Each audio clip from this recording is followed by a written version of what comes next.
Okay, so we got another one that's an inclined plane.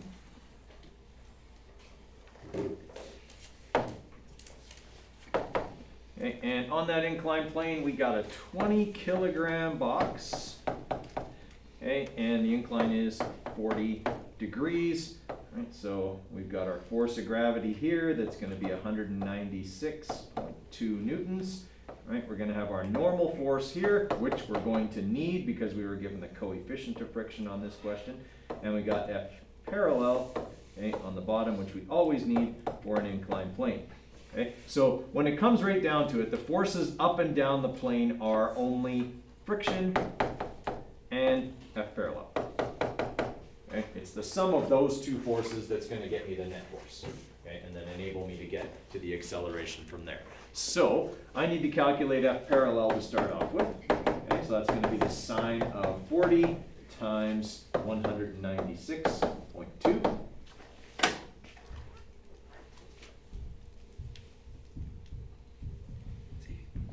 Okay, so 126.11 newtons. Okay, and that's going to be down the ramp. I need normal force so that I can get the force of friction. Okay, so that's going to be the cos of 40 times 196.2, so 150.30. And then I can plug that in here to get the force of friction. Okay, that's that formula we learned yesterday. All right, so we have our 0.185 times our 150.3.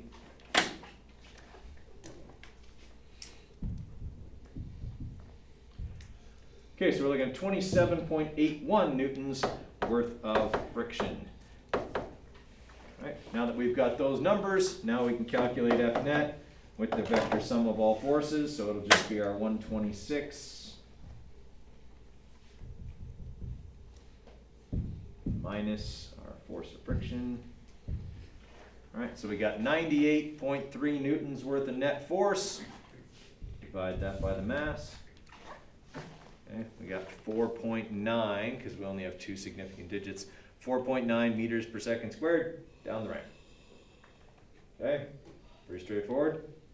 Right. They don't really get much more involved than that, other than, you know, if I was pulling it up the ramp, then friction would act down the ramp. I'd have one more force in the net force. Okay.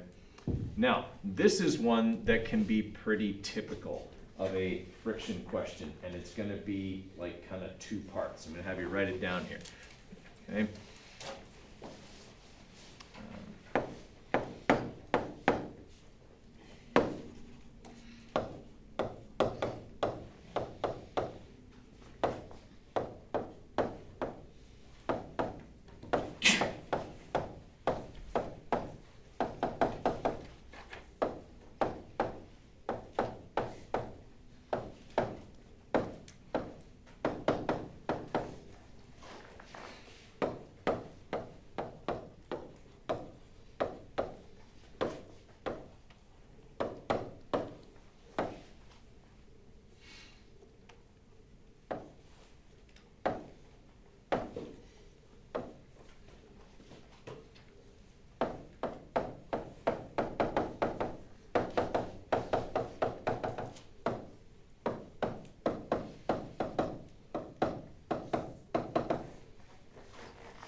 Okay.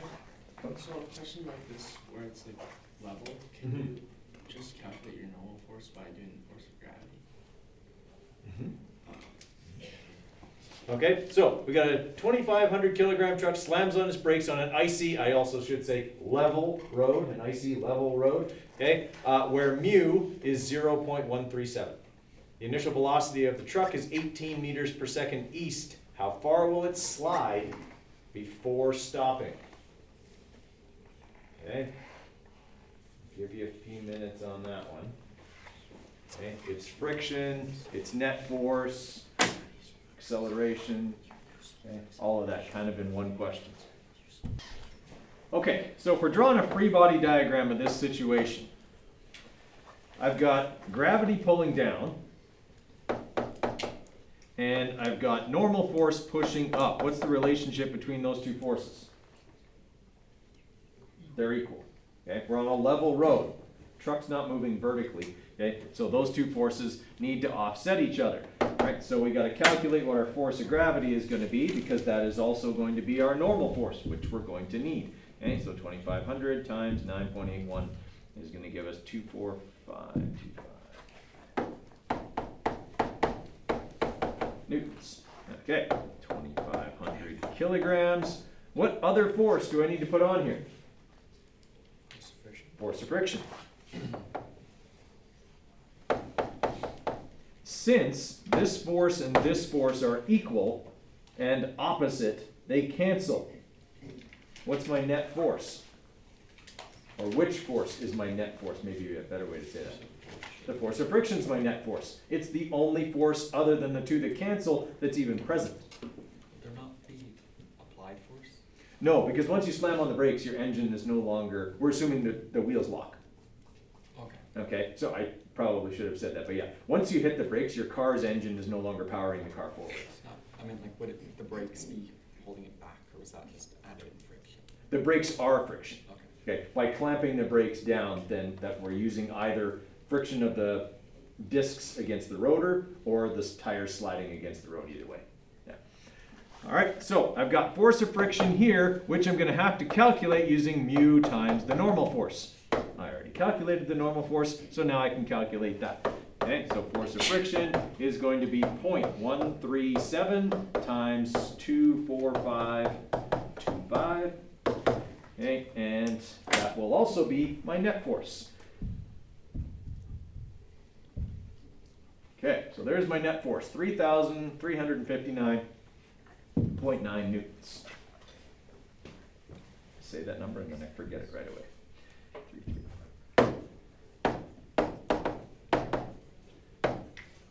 All right, and that's going to be negative because it's backwards. All right, since that's also my net force, I'm going to take my net force and divide it by my mass to get the acceleration. Why do I want the acceleration? Because with your acceleration, you can find distance. Yeah, I've got to do an acceleration calculation to get my distance after this, right? It's the one other thing that I don't have. I have the initial velocity, I have the final velocity. Okay, if I have the acceleration, I can get d. So we'll take our 3359.9 and divide it by 2,500. Is this a very big acceleration?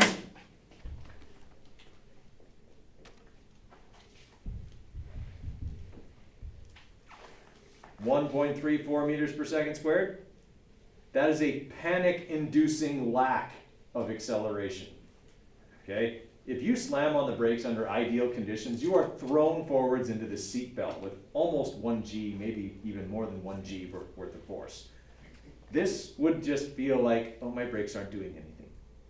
Okay, I'm just continuing to slide along, and that's how it would feel. You've had that feeling, and you hit the brakes on the ice and it just feels like nothing's happening. That's how this would feel. Okay, it's a very, very small acceleration. Okay, so 1.34 meters per second squared, and that has to be negative because it's slowing it down.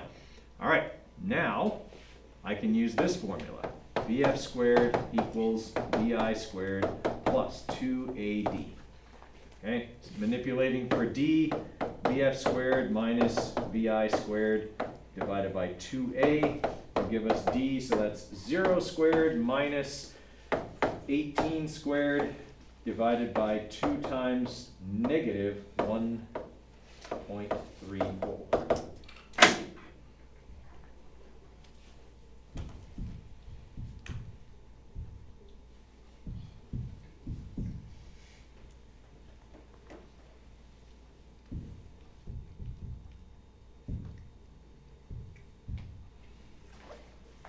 That's a long way to slide before stopping. 120 meters. Okay? That means you're basically sliding, if you started at the peak of the corner over here on the running track, you would slide the full length of the football field and the track on the other corner before coming to a stop. That's a long way to slide. Okay? You would definitely not feel good about that. Okay. All right. Everybody okay with that one? Right. That's a pretty typical friction type question like you might get on, say, a quiz next week. Just putting it out. Okay, now, I want to have you guys try a couple questions from the workbook that are involved questions. Like they're going to make you work for it. Okay. I want you to try first number 11, which has to do with the diagram on the right. So it's an inclined plane, 2 masses, and a pulley. There's no friction, okay? So it's a little bit easy on you that way. There's no friction to worry about, okay? But I'd like you to try number 11, and then after 11, I'd like you to go back and try 10.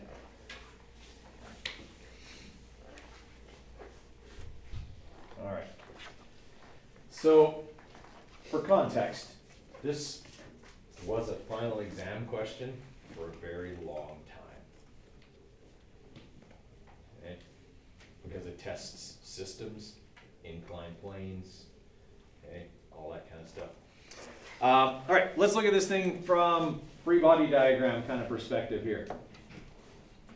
We got a force of gravity pulling on the 2.5 kilogram mass. That's going to be 224.525. Sorry. Okay.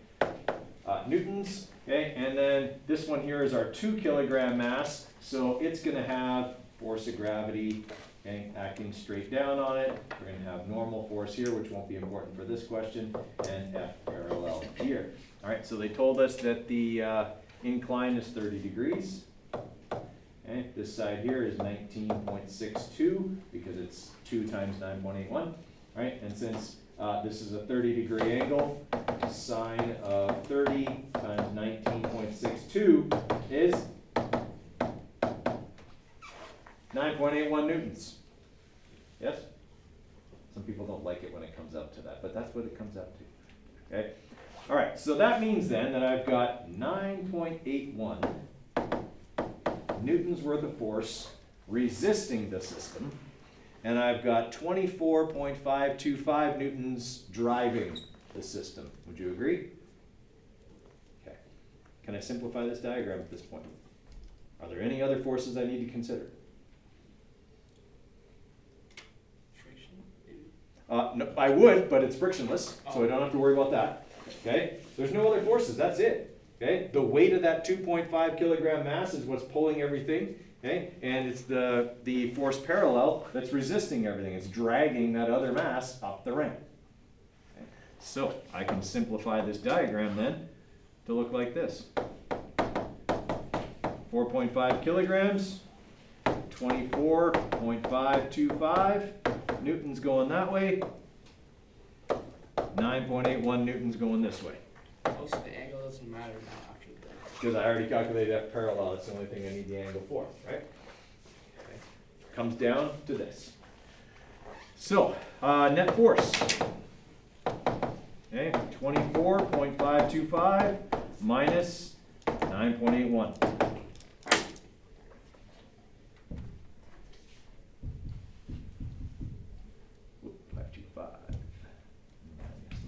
9.81. All right, so my net force is 14.715 newtons. Okay. Question wants the acceleration of mass 1. So how do I get the acceleration of mass 1?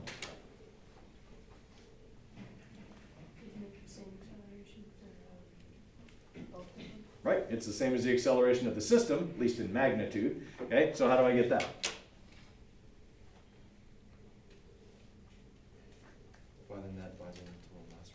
Exactly. Divide the net force by the total mass of the system, 4.5. Okay. This This is the m times a part of this. We just did the vector sum of all forces part.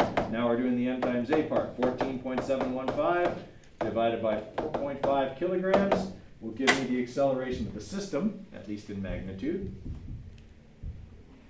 Okay, 3.27 meters per second squared. We only have 2 significant digits, so that rounds to 3.3 meters per second squared. And because it's the mass 1, up the ramp would be the appropriate vector, because that's the direction mass 1 will go. Okay, in the end, was there very much work to do? But it seems like there should be a lot. It's one of those questions, right? It's one of those questions where you look at it and go, oh my God, I quit. Okay, there's a pulley, there's a ramp, it sucks, I hate it, but it's really not that bad. Okay, when it comes right down to it, we just have to remember the rules for an inclined plane, which we're good at. We know how to calculate F parallel and all that stuff. Okay, and the rules for a system. Okay, I give you these two questions separately, no problem. Okay, as soon as I put them together, they look really intimidating. Okay? But in the end, there's really not that much to do. I calculated the force of gravity. I calculated the force of gravity. I calculated F parallel, net force, okay, m times a. There really wasn't that much. This would be a 5-mark question. Okay? It was a 5-mark question on the final exam when it was on the final exam. All right, so the thing I'm trying to drive at you here is this. Questions can very often look really involved, but end up not being. I mean, how many times has that been true, right? We looked at a question, it's like, oh God, it's gonna take me forever, and then it's like two pieces of math and we were done, okay? So just kind of keep that in mind. Sometimes the simplest looking questions are the ones that have the most work, okay? And sometimes the ones that look like they're gonna have the most work actually involve the least. All right, I would like you guys to try, I think we have time, yeah we do. Okay, I would like you guys to try number 10. Actually, you know what, no, let's do 12, because we haven't done an inclined plane question where we look for the angle yet. Okay, so on this one we're looking for the angle. Okay, so let's try 12 first, and then if we have time we'll look at 10, because we did one like 10 already, inclined plane with mu. I gotta watch. Yep. Okay, so we got an inclined plane, right, same as always, and we don't know what theta is, right? But we do know that that internal triangle is always the same 3 forces. And if I want to get this angle, how many of them do I need to know? 2. All right, well they told me the mass, so I can get one side right away. Okay, I can get FG. So if I go 3,000 times 9.81, I've got that side, 29,430 newtons. Okay, so I would say probably my best bet here is to try and find F parallel somehow. Okay, now the key words in this question are what? Constant velocity, which means the force down the ramp and the force up the ramp are exactly. So it says the brakes are opposing with 1,600 newtons worth of force. So how big is F parallel? 1,600 newtons. Okay, can I find theta? Yep. Okay, so on theta here, we're going to go inverse sine of the opposite side, 1,600, over the hypotenuse, 29,430.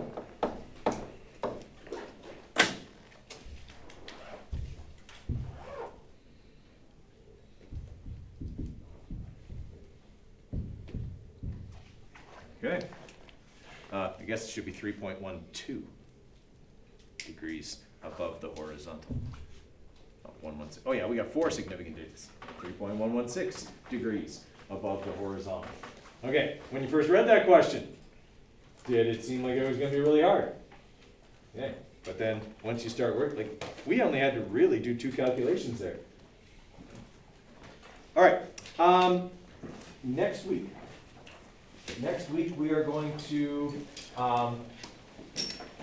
probably do our Newton assignment, one of the days, I'm not sure which yet.